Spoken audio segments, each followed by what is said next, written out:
Today's evening devotional. True and counterfeit revivals. And I heard another voice from heaven, saying, Come out of her, my people, that ye be not partakers of her sins, and that ye receive not of her plagues. Revelation chapter 18 verse 4.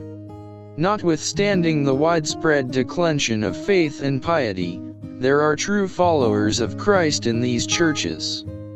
Before the final visitation of God's judgments upon the earth, there will be among the people of the Lord such a revival of primitive godliness as has not been witnessed since apostolic times.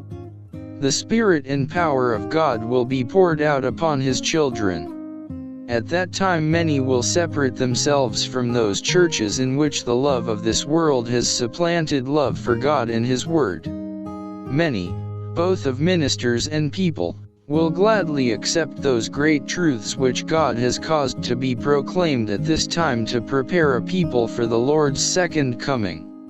The enemy of souls desires to hinder this work, and before the time for such a movement shall come, he will endeavor to prevent it by introducing a counterfeit.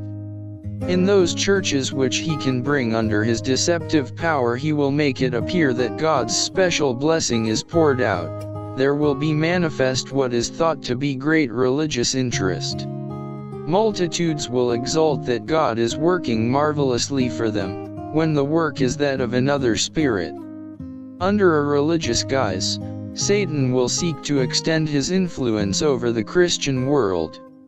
In many of the revivals which have occurred during the last half-century, the same influences have been at work, to a greater or less degree, that will be manifest in the more extensive movements of the future.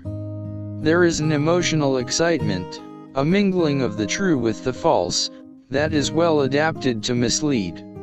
Yet none need be deceived. In the light of God's Word, it is not difficult to determine the nature of these movements.